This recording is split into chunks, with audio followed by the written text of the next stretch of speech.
Hey, what's going on, fight fans? Hey, this is Coach D, the Wild Man, coming at you again. You know what I do. I told you I will give you the best stories. I will give you the best interviews, and I'll let the world know exactly how Coach gets down. So we're going to have an exclusive interview with my man, X3.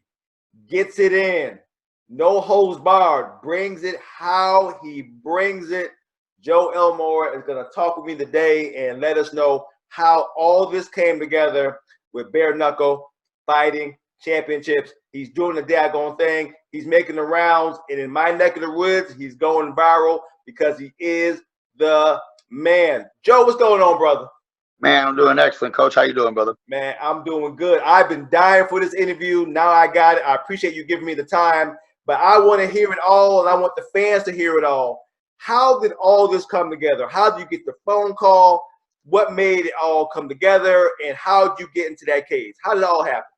Well, ring, brother. Well, I'd actually, so when bare knuckle boxing first came around, I believe the first local fighter to go was Rusty Crowder. Yeah. I saw Rusty Crowder go down there, and for his first fight, he really showed out. But where I got in touch with him was the fight that Rusty fought a smart fight, man. He backed up a little bit. He was trying to win by points, but David Feldman come out and threatened to take half of his purse. Mm-hmm. And that was like, okay, I realized at that point it was starting to grow. I seen who was there, who was commenting.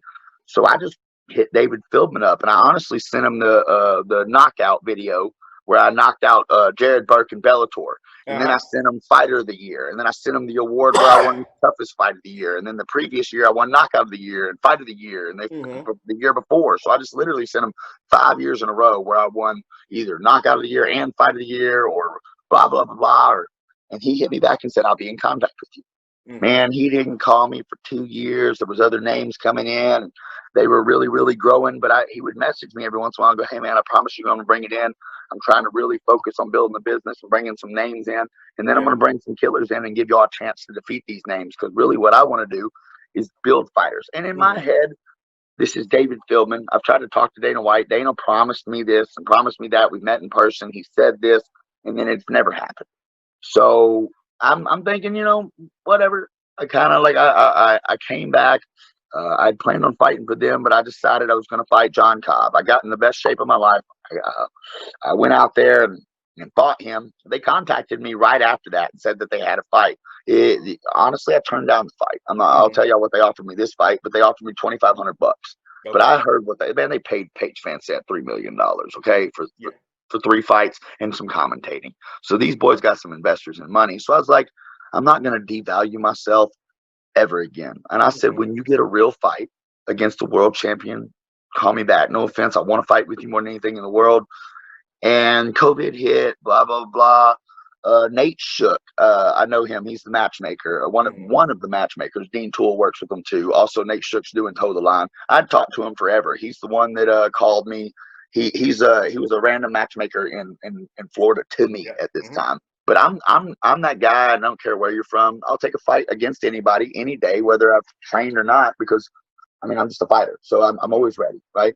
And that's what he did. He called me for a last minute fight. So he knew, like, hey, David, this guy at least will fight anybody. Will Chope is a world champion.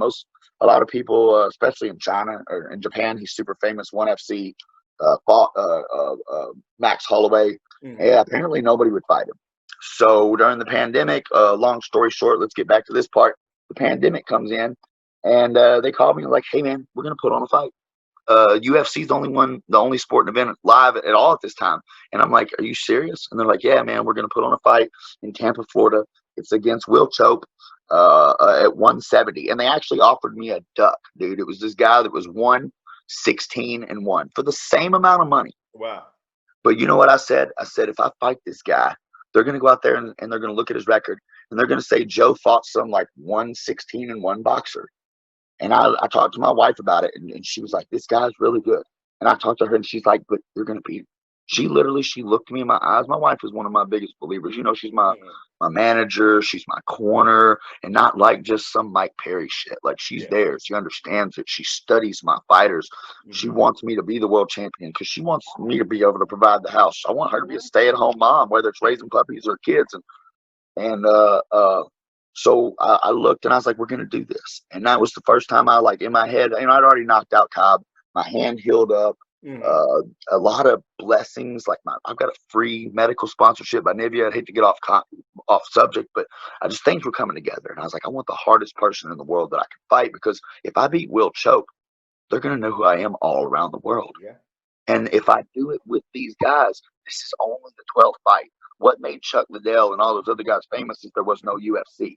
And in Mm-hmm. my head, everything that had been going on, and just even not making it to the UFC, it was almost like the universe was waiting for this moment to put me here, because I'm more built for this. I'm literally built for this shit. Mm-hmm. And I felt it, bro. I can't describe it. And it led right there, dude. The fight got canceled. I was worried, but can I even tell you, the universe did that for me. I didn't have enough time to train. I was training as much as I could, Yeah. but man, I put in a real training camp, because they canceled it and moved it that extra 3 little weeks. Mm-hmm. It was moved an hour away from my hometown. It's the closest it's ever been. I had some of my best friends. The universe pushed me there. And me and my wife looked at each other that day. We both looked at Will in his eyes. No disrespect, Will. I love you. If you ever see this, man, you're a world champion. But I could see in your eyes that you were mine, and the universe was telling me that. That's how I felt. And we Mm-hmm. looked at each other. And my wife said, "You're going to do great things." And like, it's happened, like every bit of it. And when I went out there, we had an interview. Me and Will did. And we were laughing. We were always respectful. Me and him never. I'm gonna carry that on. I'm gonna be like the Conor McGregor, but not an asshole. Yeah. I believe I'm gonna kill everybody. I'll tell everybody I'm gonna knock him out, but I'll take him out for a drink afterwards. But I looked at Will through that computer screen in that Zoom interview, and he said, "Oh well, how do you think the fight's gonna go, Joe?" Because they asked him. He said, "Oh, it's gonna be a great fight. It's gonna be 5 rounds, fight of the night, and I'm gonna win." And so I was like, I mean, that sounds great and stuff. And I was like, I love you, Will, and no disrespect to you. And I know you've never been knocked. He's never been knocked out in the first round, except for me. Wow. Really? In Okay. 119 pro fights, actually, he's been TKO'd once in the Mm-hmm. first round his entire career, 2007. Go look it up right now. Nobody else finished him in the first round other than submissions, and it's all knee bars and neck cranks. Of course, he's 6'4". Nobody's ever TKO'd him in the first round his whole career. Max Holloway did it in the third round. Mm-hmm. Way back to the 70s. So I went back on, and I looked at him, and I was like, I'm going to knock him out. And I'm going to knock him out in the first round. And he kind of like looked at me, and I could tell. I think he even knew, man. And like I said, dude, I just went in there just believing it before it happened. I literally thanked God for the victory before it happened. And I went out there, and it's just ever since then I've been stuck in it, man. I'm like, Yeah. I can't sleep. All I can think about is fighting. I've got 3 or 4 sponsors that have now paid me to stay at home full time. I got another company offering to endorse me to stay at home just so I can focus and fight. And dude, I'm like on a snowball riding down the hill, and they're pushing me even faster. You know, the BKFC's like, "Oh, you're not going fast enough." They've been putting rockets on us, dude. Well, let's be honest. You know me, I'm Coach D. I like to always call it like I see it. And I would like you, as honest and as fair as you can, tell me what happened. What were you doing in MMA before you got the call to go to Bare Knuckle? What was the difference between what you were getting paid, how you were surviving, to now? If you're up to it, I'd like to be real. I was one of the highest paid local fighters that's ever been around here, man. Okay. I made $5,000 on a Dave Oldblock show. No, I don't care what nobody says. I made them give me $1,000 VIP table, 1,500, 2,000 show, 2,000 win. So when I walked out of the fight, plus I sell about $4,000 or $5,000 worth of tickets, and I get 25% of the ticket sales. So I mean, I was still getting what was mine because I'm a big draw, and I knew that even on the local circuit, you know. But yeah, man, I'm not gonna tell y'all what I'm getting, but I just bought a brand new truck. I'm finna buy my wife a house. It's not just from that. A lot of it's my sponsorships. I made almost as much money in sponsorships from friends. Russ Cassidy, he used to be a fighter here. He owns Down to Earth Landscaping. He gives me 500 to fight. I got 5 or 6 sponsors pay me 500 to 1,000 a fight, and I mean they're paying $1,500 signing bonuses. I'm not telling y'all what I'm getting because I just promised my wife I wouldn't talk about this because I'm in a contract negotiation right now. But I'm not gonna have to worry about anything again, and I'm gonna do this full time. This is gonna be what I do every day, and it's definitely gonna be something I could stay at home and if I keep winning, if I win 3 more fights, my wife ain't gonna have to work no more. Okay. So all that happened after one fight with Bare Knuckle. Is that what you're telling me? Yeah. When I went so viral, literally people started sending me money but even more blessings, man. Like I'm finna go to, you ever heard of Street Beefs? Yeah. The on you. Okay, so I'm October 3rd. I'm carrying Jesse. Jesse, I can everything. Jesse, I can Sparkman. He's got cerebral palsy. He's in a wheelchair, but he'll get up and run through a field, and he can't feel his legs, man. But I'm taking him down to fight a dude called Hell on Wheels for the very first wheelchair world title fight, and I'm going to hold his wheelchair. We're going to fight. I'm actually going to start a GoFundMe for him so we can buy him a new wheelchair. This is for Jesse's wheelchair. Just blessings like that, man. Dana White's hit me up. I mean, I've got Hector Lombard invited me to come stay at his house and train with him. We're friends now. Like, I went from people not talking to me to like people sending me pictures, telling me they love me. Hector Lombard, I've taken like 15 screenshots, man, of him going, "You're a beast. You're going to be the world champion." He recorded a video saying that he thought I was going to be in the Hall of Fame, and like, it's man, I can't describe it. The universe literally dropped his heart into my chest and gave me everything I've ever prayed for, and I'm providing for my family now, and God is just, it's like I'm beyond blessed, man. I almost like, it's just weird. This is the third podcast I've done today. I've got a TV show. I'm going to be on a TV show in California. Uh, God, man, I don't even know where to go. I'm just, whatever the universe does for me, man, I'm just going to follow it. I'm going to keep fighting, and I'm blessed. I couldn't ask for anything else. I'm just going to take it as it comes and keep fucking fighting for it. But Well, I'm going to be 165 tonight, bro. I feel you. Like I said, we're two men talking, and I'm a firm believer there is nothing given to you. You have to earn it every step of the way. And at the bottom line, as a fight fan, I watched you go in there and put it all on the line to do what you had to do. And I got nothing but respect. Excuse me, I cut some of the scrap off. So I got nothing but respect for you because I seen your face after the fight. You know what I'm saying? I seen that look in your eyes. I 52 stitches, baby. Yeah, and you're willing to do that for greatness. Not many people. You know, I did that on purpose. Mm-hmm. I literally, Coach D, people think I'm crazy, but I told my wife, I had to go look at, you can trace whether my truth, the sense that the universe gives me, because I hashtag certain things when I'm fighting, and what it is, that's what God tells me is going to happen. If you'll notice, I put knockout, KO all over Will Choke. I knew I was going to knock him out in the first round. And I kept feeling the universe tell me I was going to knock out Tom Shoaf. But then I kept having this confusing feeling in my head, like, knock him out. How am I going to have a bloodbath that goes 5 rounds if I knock him out? Because I kept seeing this bloody war that was going to make me even more famous. Because people after that, they're like, oh, he's a power guy.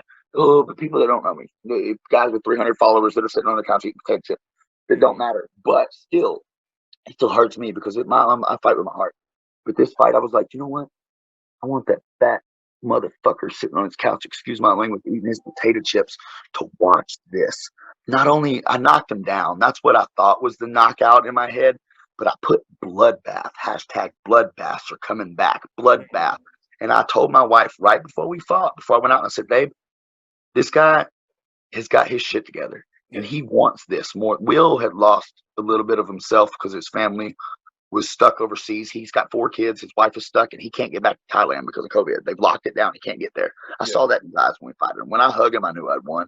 But just because I think it was more that, because I know he's way more focused than that. Usually Tom wasn't. And I told us, we're going to go 5 rounds with this dude, and I'm going to win. I'm going to knock him down, but I'm going to be bloody and fucked up, but I'm going to be fine. But trust me, I feel like you're going to have to take care of me after this fight.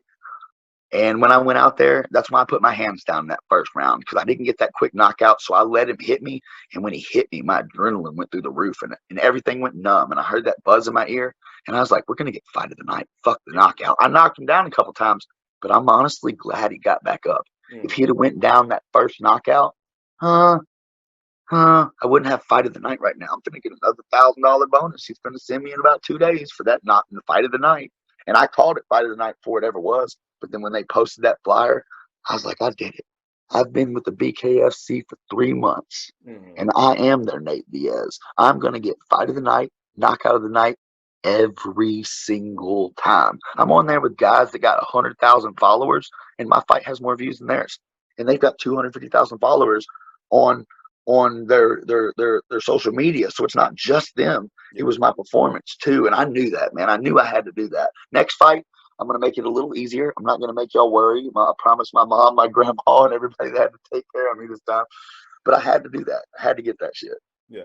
But now that you're there, now that you experienced all that it has to offer, what makes Bare Knuckle special? It's unique. It's different. It's fast paced. It's fast paced energy. And it's being ran by David Feldman. And I feel like that man loves us, dude. He's very business savvy and very hard to break through. But that's what it takes to be a businessman. That's why, I'm a businessman's best dream, because I'm a workhorse. My love language is words of affirmation. And I just want to hear good boy from my wife, or good job. You did great. So I like to make people proud, is what that means. And I'm just glad that. And it's not just me, man. I watched David treat everybody that treated him good, everybody that was there to fight. He loves them all the same, and he's the opportunity. And it's just, I haven't felt like this since I fought my amateur circuit with this lady named Terry Hillman. She literally loved us all. We were all family. And it feels like family, dude. Elvin Burritos invited me to come stay at his house in Puerto Rico. We know we might have to fight each other. We were actually joking about fighting each other while I was video chatting him from Puerto Rico, talking to another guy who's down there. Chris Soros went and stayed with them. He's invited me to come to Maine. We met each other one night, bro. We're like best friends. And that's what I wanted. I'm not a frat boy, because I'm not a prick, but like, I'm a brotherhood, a military guy. I like to be in a group of men that are there to protect the village and fight, a warrior. And I feel like this company does that. And man, and they give me the best time of my life and the worst year of everybody else's life. I mean, I don't know. I can't say nothing bad about them. I love them. I love them and everything about them. I mean, we see the bare knuckles, we see the blood, we see the cuts. So let's be real. Are the average fighters ready to step up to bare knuckle? Or you think it takes a special type of fighter to come into that ring? Y'all think y'all want to, because y'all want to be famous, but y'all ain't ready. That's why nobody wants to spar with me, Coach D. Look online. People joke all the time, man, but it ain't no joke. I'm a fighter. I like to get hit in the face. And that shit hurts, but I don't feel it, man. And then now you got to be special, because that's what Will Choke to me said afterwards. Will Chope's in an interview, and I realized, I mean, I've always said I'm a different breed. I don't like to come across arrogant. I like to come across confident, but other people know I'm crazy too. God literally made me to fight. I'm supposed to stand at the front gate, and I'm supposed to kill the lions and kill the people from the other village and protect the women and children. And I'm supposed to stand outside, build fires, protect the village, right? Yeah. Unless you're a caveman that's supposed to be a warrior, don't be a doctor that trained to be a martial artist and think that you can do MMA and you've been kicked and kneed in the face and you're going to do this. It's dangerous, man, but it's safer. Yeah. It hurts. It's blood. It's guts. It's grit. Man, it takes a lot to get up when you feel your face bleeding everywhere. But I don't got no brain injuries.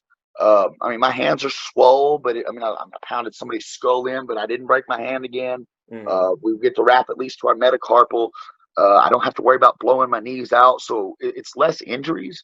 But man, it's a man's sport, and even the women in here. I can't say it's a man's sport. Let me not offend anybody, but even the women in this sport, y'all are. You got to be a dog. You can be beautiful, but you got to be a dog.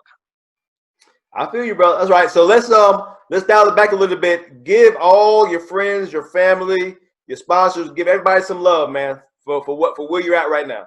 All right, Coach D, first off, thank you, because even before I did all this, anytime I've ever had any kind of moment, even when I went to the Ultimate Fighter path, or even when I fought Ninja Turtle, you've always supported us. You've always come around and you push us, man. You're a fan, so I got to thank you and anybody that's done this, all these podcasts. I want to thank all y'all, because I couldn't go viral if I didn't have these people. Your fans, y'all are giving me more opportunity and providing for my family. Of course, my wife is always my number one. Man, I'm ADHD and crazy, and it's taken a lot to balance me out. And she gives me something to fight for.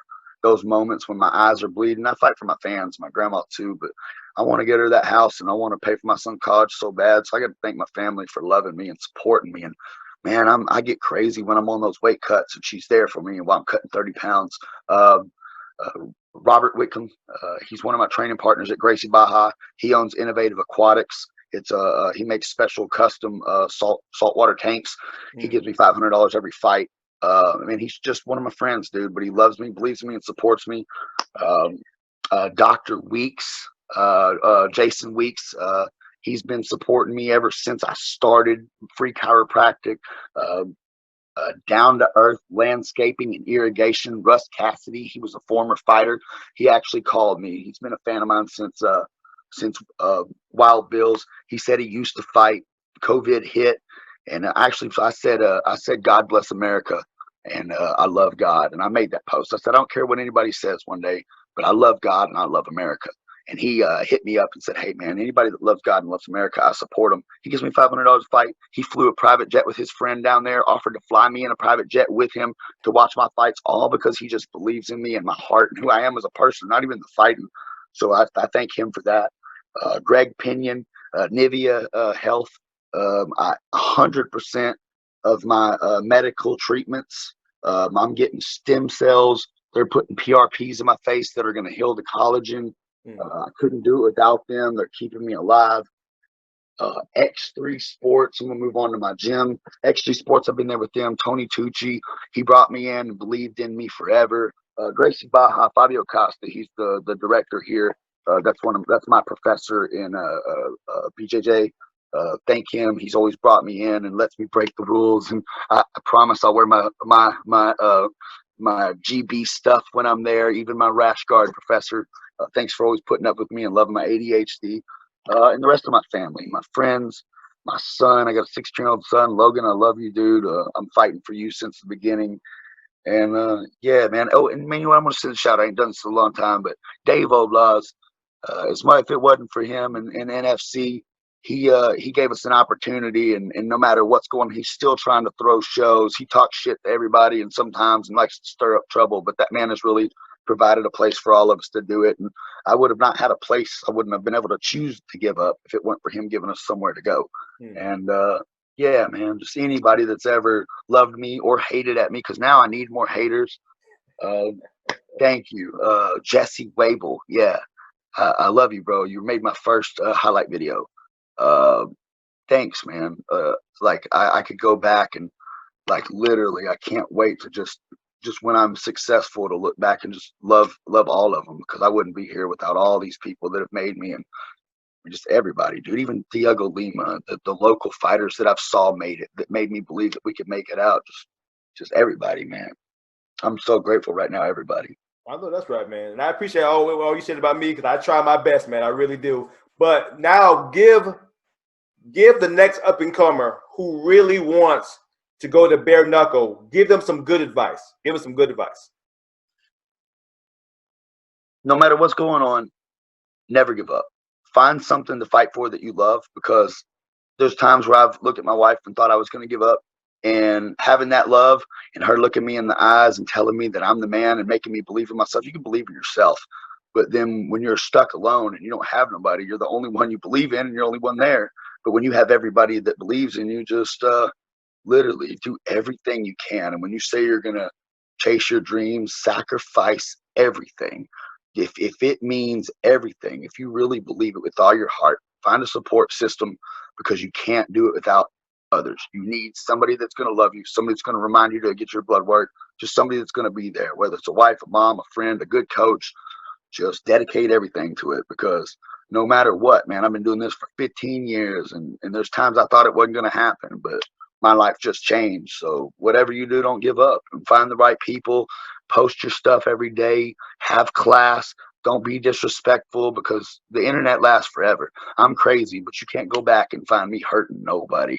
I mean, we fight in little groups amongst each other, but be respectful, stay humble, but believe in yourself and train your ass off. I do 3 a days. This ain't from just being tough and crazy. I wake up at 6 in the morning. I go to my doctor. I go to my chiropractor. I train at Knuckle Up with Warren Thompson. I train with boxers. I go to every gym. I don't do all this politics stuff. X3 is my home, the greatest gym in the world, always will be. But I love Knuckle Up, American Top Team. Man, you got to just be like that. 100% of everything all the time.